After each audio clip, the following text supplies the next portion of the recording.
Friends नमस्कार। आप सभी साथियों को आपके अपने यूट्यूब चैनल डॉक्टर फलाह हरी ई सेक्टर में हम स्वागत करते हैं। फ्रेंड्स हम वेलकम करते हैं। फ्रेंड्स आज का जो टॉपिक है काफ़ी इंपॉर्टेंट है। आज हम बात करेंगे इंडियन प्लांट किंगडम की एक बहुत ही बेहतरीन रेमेडी फ्रेंड्स, जो निश्चित तौर पे दिव्य औषधि के रूप में भी इसका स्थान है, क्योंकि ये मल्टीपल डिसीजेस के ऊपर काम करती है। यहाँ तक कि पॉइजन तक को शरीर से निकालने की इसके अंदर क्षमता होती है। इसका फ्रेंड्स साइंटिफिक नेम हम बताना चाहेंगे। इसका जो साइंटिफिक नेम है वो है एकाइरेंथिस एस्परा, ACHYRANTHES फ्रेंड्स इसका जो लोकल नाम है या हिंदी नाम हम बताना चाहते हैं। लोकल नाम तो निश्चित तौर पे हर क्षेत्रों में अलग अलग नामों से जानी जाती है, लेकिन जो हिंदी में एक दो नाम जो गूगल में भी आपको पता चल जाएगा वो है चिरचिटा, चिचिरी और लटजीरा के नाम से जानी जाती है। फ्रेंड्स हम सबसे पहले इसके पौधे के बारे में बात करना चाहते हैं। फ्रेंड्स जब हम लोग 10th-12th में थे और हम लोग खेला करते थे काफ़ी अपने आसपास खेतों में या कि जो ग्राउंड रहते थे गाँवों में, वहाँ जब खेला करते थे इसका जो पौधा होता था उसके बीच में जब हम लोग अगर क्रिकेट खेलते थे, वॉलीबॉल खेलते थे, तो जो बॉल जाती थी वहाँ से हम लोग लेने जाते थे, तो पैंटों में इसका जो दाने होते हैं, इसका जो फल होता है वो चिपक जाता था और कई दिनों तक वो चिपका रहता। जब हम लोग कपड़े साफ करते थे, घर में साफ करते थे, तो डांट भी पड़ती थी कि चिचरी लगा के आया है, यानी कि चिरचिटा लगा के आया है। तो आइए हम इसके बारे में बात करते हैं। फ्रेंड्स इसका जो पौधा होता है ये 1 वर्षीय होता है। ये जैसे बारिश शुरू होती है तो इसका अंकुरण शुरू हो जाता है और जैसे ठंड के सीजन में ये फलता फूलता है और चावल के दाने के जैसे चावल के बाल की तरह होता है, लेकिन एक थोड़ा सा कटीला होता है, जिस वजह से ये कपड़े में चिपक जाता है फ्रेंड्स।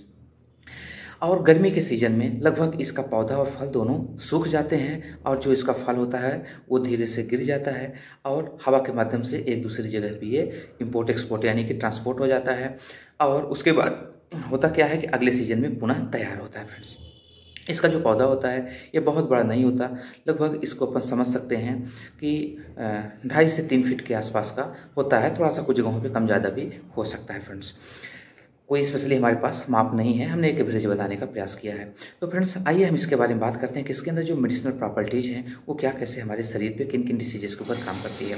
फ्रेंड्स सबसे पहले ये स्नेक बाइट्स और जो बिच्छू होता है, बिच्छू के डंक मारने के बाद ये बहुत ही प्रभावी औषधि है, जो कि फर्स्ट एड के रूप में या कि इसको तत्काल उपयोग किया जा सकता है।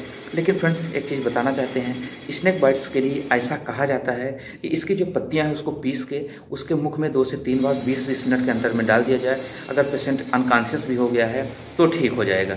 दूसरा चीज़ उसके कानों में भी अगर दोनों कानों में क्रम बाई क्रम अगर डाला जाए तो पेशेंट ठीक हो जाता है। लेकिन फ्रेंड्स यहाँ पे एक चीज़ हम इंडिकेशन देना चाहते हैं आपको, इसको हमने उपयोग नहीं किया है, ना तो हमारे स्थित में किसी ने इसको दिया है, ना तो हमने देखा है। ये किताबों की बातें हैं, हमने पढ़ा है। तो अगर किसी ने उपयोग किए हैं तो उसके सलाह के आधार पर इसको उपयोग कीजिएगा स्नेक बाइट में।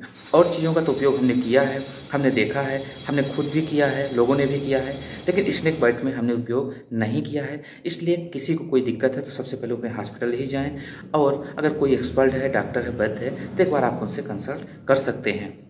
तो बिच्छू में यानी स्कॉर्पियो जो बाइट्स होती है फ्रेंड्स, इसमें इसका उपयोग हमने किया है फ्रेंड्स कि अगर बिच्छू मार दे तो इसकी जो पत्ती है उसका रस निकालें और जिस जगह पे उसने डंक मारा है उस जगह पे आप इसको लगा सकते हैं, तो तत्काल काम कर जाएगी। इसके लिए फ्रेंड्स होम्योपैथी में एक बहुत अच्छी रेमेडी आती है साइलिसिया, उसको तत्काल आपको देना चाहिए और एपिसमेल को भी देना चाहिए।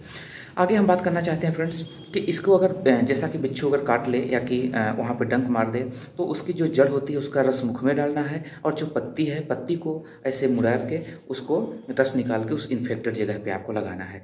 आइए हम अन्य चीज़ों के बारे में बात करते हैं फ्रेंड्स। इसका हम लोगों ने दातून बहुत ज़्यादा इस्तेमाल किया है फ्रेंड्स। दातून के लिए के रूप में इसको बहुत ज़्यादा इसकी जड़ का इस्तेमाल किया जाता है। उसकी जड़ को निकाल लिया जाता है। निकालने के बाद आप उसको जैसे ब्रश करते हैं उस तरीके से अगर करते हैं तो मुंह के अंदर कितना भी बू आ रही हो, बास आ रही हो, गंदगी हो, या कि ऐसे कुछ लोग हैं जो कि आपके सामने अगर बोल दें तो आपको लगेगा कि बिल्कुल यहाँ से मुँह ले, इतना ज़्यादा वहाँ चारों तरफ गंध आ जाती है उसके मुँह की। ऐसे पेशेंट को अगर आप देते हैं तो 6 से 7 दिन आप करके देखें, उसका जो बू आता है वो धीरे धीरे ऑटोमेटिक बंद हो जाएगा। दांतों में अगर दर्द है उस कंडीशन के लिए भी बहुत अच्छा ये काम करती है। मुख के अंदर कहीं भी कोई अल्सर है, घाव है, उसमें इसके बहुत अच्छे रिजल्ट देखने को मिले हैं फ्रेंड्स। आगे बात करना चाहते हैं, ये डाइजेस्टिव सिस्टम के ऊपर बहुत अच्छा काम करती है। इनको पाचन की समस्या बार बार रहती है, इसकी जो जड़ है उसको पीस के उसका रस निकाल के इसको आप इस्तेमाल कर सकते हैं फ्रेंड्स। इसकी रेमेडी भी बन के आती है और इसका मदर टिंचर आता है, उसको भी आप इस्तेमाल कर सकते हैं अगर ऐसे सिम्टम्स मिलते हैं और ऐसे केसेस हैं तो। पाइल्स के ऊपर बहुत अच्छा काम करती है फ्रेंड्स, और स्टोन के ऊपर। स्टोन चाहे गॉल ब्लैडर का हो या किडनी का हो, खाली पेट इसका जो 2 या 3 से लगभग है 5 से 10 ग्राम इसकी जड़ को पीस के मिश्री के साथ मिला के अगर पेशेंट को आप देते हैं तो गॉल ब्लैडर और किडनी स्टोन के ऊपर ये बहुत प्रभावी है। इसके साथ साथ आपको सरसा फरीला और बर्बेरिस वल्गेरिस को जरूर इस्तेमाल करना है। अगर गॉल ब्लैडर का स्टोन हो तो चेलिडोनियम काल्डुअस और कारिका पपाया कालमेघ जैसे रेमेडी को भी आपको सोचना चाहिए, ध्यान दें फ्रेंड्स। आगे बात करते हैं फ्रेंड्स, ये यूटेराइन इन्फेक्शन यानी कि गर्भाशय से संबंधित, यूटेरस से संबंधित कोई भी इन्फेक्शन हो या कि मासिक धर्म का अनियंत्रित हो गया हो, उस जैसे कंडीशन पे यह रेमेडी बहुत ही प्रभावी है। यानी कि एबनोरिया मेनोरिया जैसे डिसीजेस के ऊपर इसका रिजल्ट बहुत अच्छा देखने को मिला है। बस इसकी तरीका वही है फ्रेंड्स, इसकी जड़ को पीस लेना है और या कि उसका रस निकाल लेना है करीब 5 से 10 ग्राम, और उसको मिश्री के साथ मिला के आप इस्तेमाल कर सकते हैं कि डायरेक्ट भी आप ले सकते हैं, कोई दिक्कत नहीं। खाली पेट लेना है, ये ध्यान रखना है। उसके लेने के लगभग आधे घंटे तक आपको कुछ नहीं खाना है, सिर्फ पानी ले सकते हैं। आगे बात करेंगे फ्रेंड्स, स्किन डिसीजेस के ऊपर ये बहुत अच्छा काम करता है। इसकी पत्तियों को आपको पीस लेना है या कि उसके रस को निकाल के एक्सटर्नल एप्लीकेशन के रूप में आप इसको लगा सकते हैं और उसमें से बहुत अच्छा रिजल्ट आपको देखने को मिलेगा फ्रेंड्स। ये इसके कुछ बेसिक सिम्टम्स हैं जो कि अगर पेशेंट के अंदर देखने को मिले तो आप इसको इस्तेमाल कर सकते हैं फ्रेंड्स। इसका मदर टिंचर भी आता है, आपको मिल जाएगा, ऑनलाइन भी मिल जाएगा, या कि आप अपने नियरेस्ट जो स्टोर है वहाँ से भी आप इसको प्राप्त कर सकते हैं। तो फ्रेंड्स अनुमति दीजिए, हम मिलेंगे न्यू वीडियो के साथ, तब तक के लिए नमस्कार, बाय बाय।